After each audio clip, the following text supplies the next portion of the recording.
Hi all, and welcome to my third video related to Bitcoin education, Austrian School of Economics. The topic of today is time, and the book is related. This video is always the same, so the book is Principles of Economics from Safedin Amos. I strongly recommend you, all of you who are listening, to read it. Let's start to discuss about time, and we always start with a quote. This time is from Ludwig von Mises about the importance of time. He said that man is subject to the passing of time. He comes into existence, grows, and passes away. His time is scarce. He must economize it as it economizes other scarce factors. The economization of time has a peculiar character because to uniqueness and irreversibility of the temporal order. So human action happens across time. All economic decisions take place across time, and production requires time. Being mortal, man's time on earth is scarce, and that scarcity make it an economic good and give it value. Austrian economists wrote eloquently about the importance of understanding the temporal dimension of human action and the unique nature of time as an economic good. Human time is the ultimate resource, and that economic scarcity is a consequence of human time. The economizing of time is the ultimate economizing act from which all economic decisions flow. Given more time, humans can make more economic goods. There are no binding physical constraint of the production of economic goods, and with the dedication of more human time and effort, the output of any good can be increased indefinitely. Only the scarcity of time is what forces us to make choices between economic goods, creating their scarcity.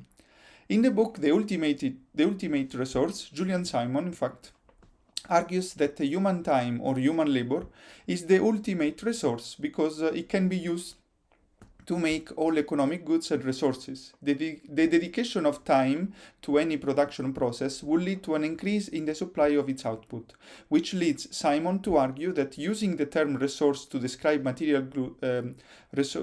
goods is a misnomer, as material resources are the products of deploying the one ultimate resource, human time, to transform materials that are practically indefinitely abundant into useful economic goods.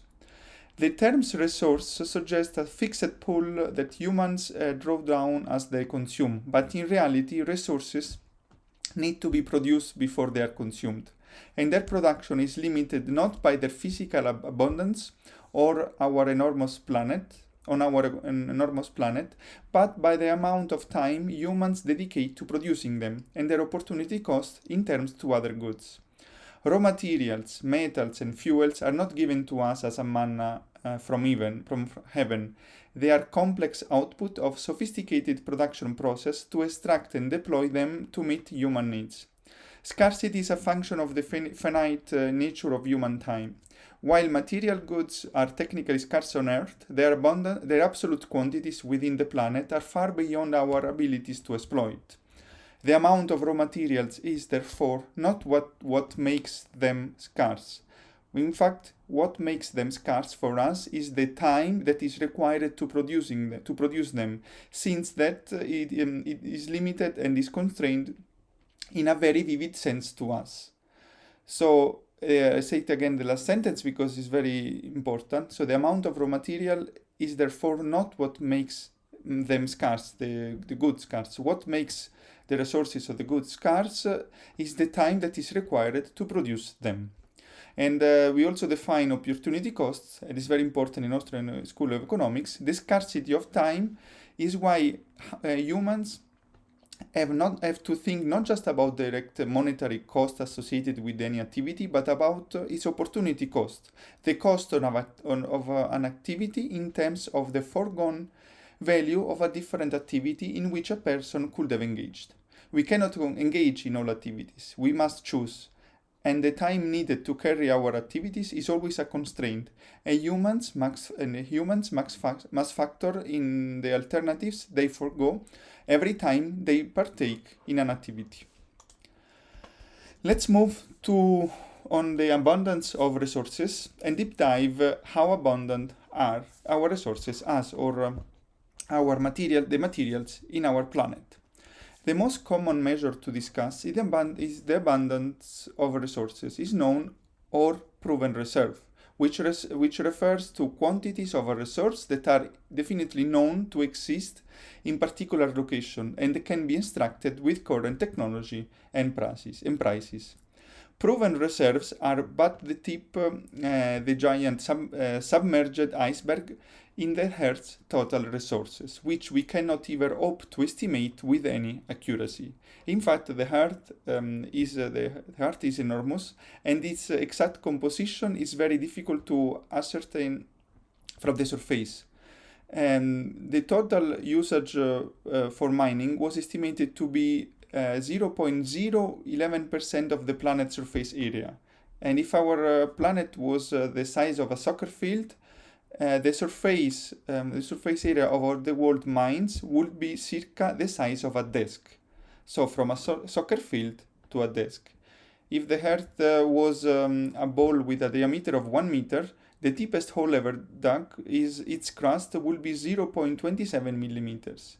And the vast majority of our planet's surface has not been dug in search of resources. And in the few places where we have dug, we have barely scratched the Earth's surface.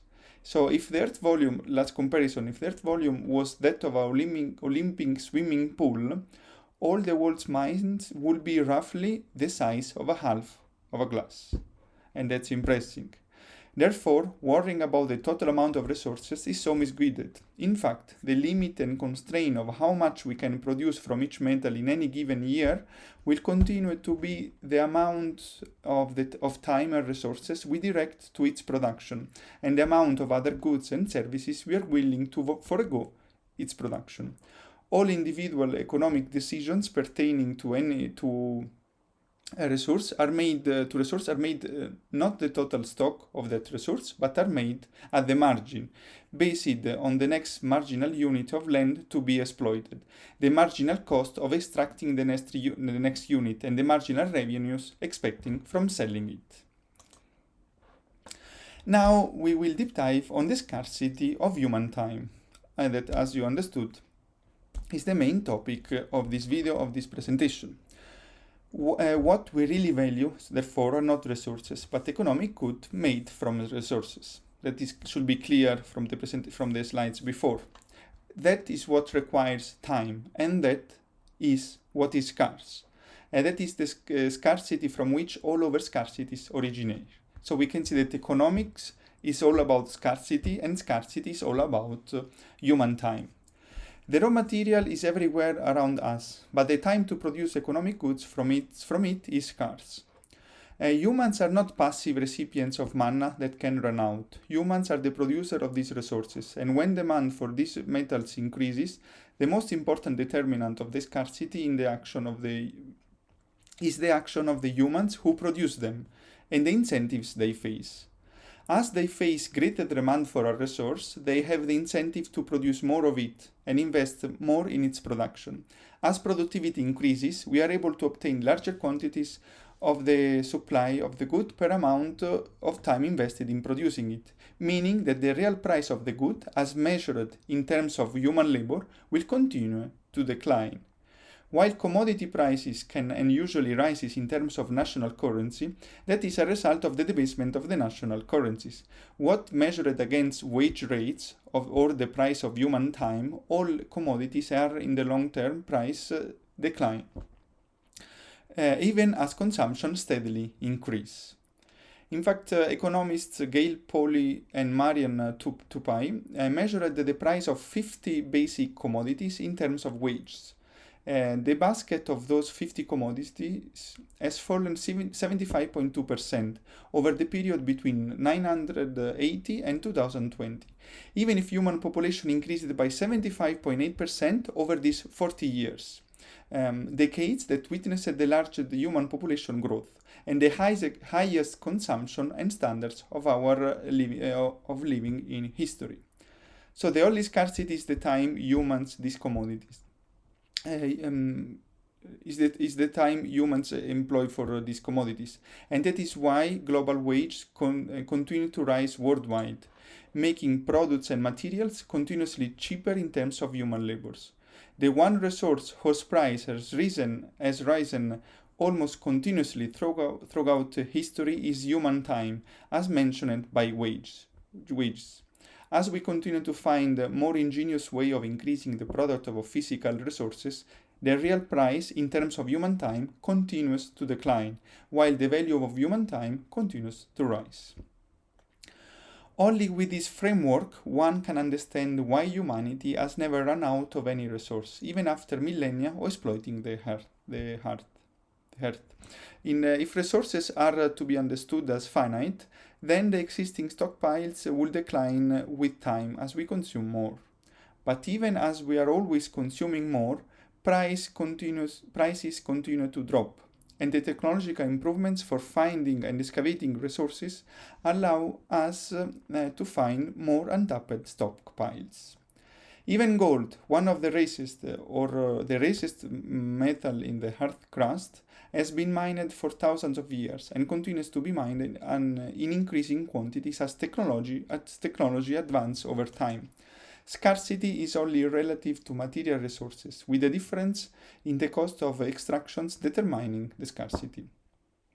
Julian Simon had a bet with a geologist, Ehrlich, on 5 metals chosen by Ehrlich, on the fact that in 10 years period from 1980 to 1990, each of them would likely be cheaper. In real terms, in 1990, each of those metals was cheaper, and after 30 years they got even cheaper in real terms, while their annual production continues to increase every year. We now move to another very important topic of the book. There will be also a chapter dedicated to it, that is time preference. Here is just described, so because it's very related to time. Human time being finite and uncertain means that no person knows with certainty how long they will live or when they might die.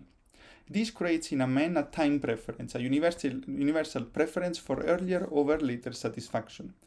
Individuals always prefer consuming or having a good today over any future period, because survival is never certain. Time preference is always a positive value, meaning that utility today is always preferred to the same utility tomorrow. Humans also prefer to have resources sooner rather than later, since in the case of double goods, they will likely to enjoy their services for longer the earlier they receive them. While time preference is always positive, its value varies depending on the degree to which humans discount future utility compared to the present utility.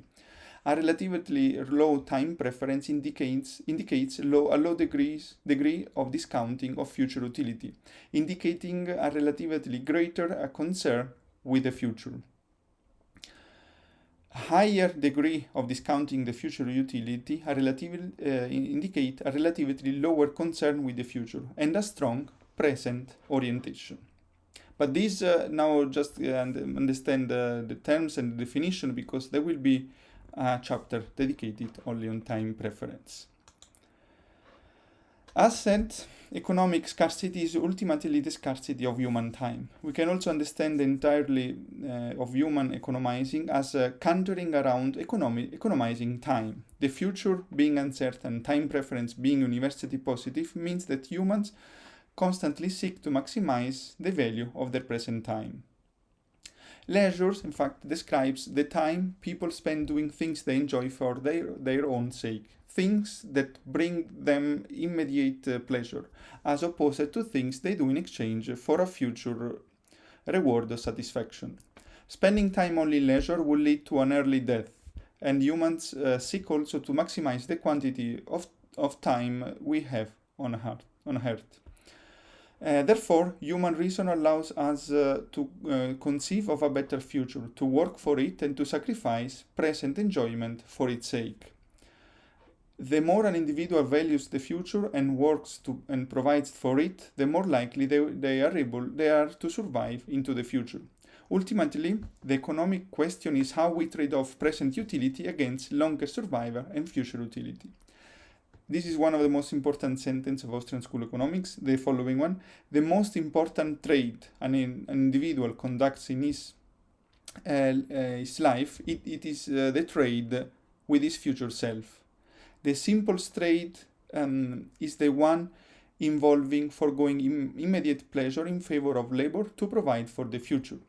As a person is enjoying his present, he will experience a need for sustenance and shelter at a very basic level. But food needs to be hunted, grown, or acquired, and shelter needs to be built or acquired. That requires the sacrifice of present enjoyment in favor of labor. It is the process of lowering time preference, future orientation, and provision for the future that sets in motion the process of civilization. Or, as Hans Hermann put it, once it is low enough to allow for any savings and capital and durable consumer goods formation at all, a tendency towards a fall in the rate of time preference is set in motion, accompanied by a process of civilization. So you can already see the link that the lower we have the time preference, the higher is the process of civilization. As humans reap the benefits of future provision and lower time preference, they become more likely to engage in it. Work, the accumulation of capital, lead to increases in productivity, increasing the value of an individual's time. The more people are able to provide for the future, the less uncertain it becomes, which in turn encourages further concern for the future. Savings, accumulation, and a likely increase of the quantity of the value of individual time on Earth. And humans developed 9 tools to increase the value and the quantity of our time. And these tools will be the subject of the next 9 videos, because they will be the subject of the next 9 chapters of the book from Principles of Economics. And these 9 tools are labor, property, capital, technology, power, trade, money, the market order, and capitalism. And we will, in the next videos, we will discuss each of them in deep. I finish mentioning the main points of this presentation that are, for me, these 5. First, scarcity is not related to goods or commodities, but to human time. Abundance of commodities, price continues to fall in terms of wage, so the real price in terms of wage for commodity is always continues to fall.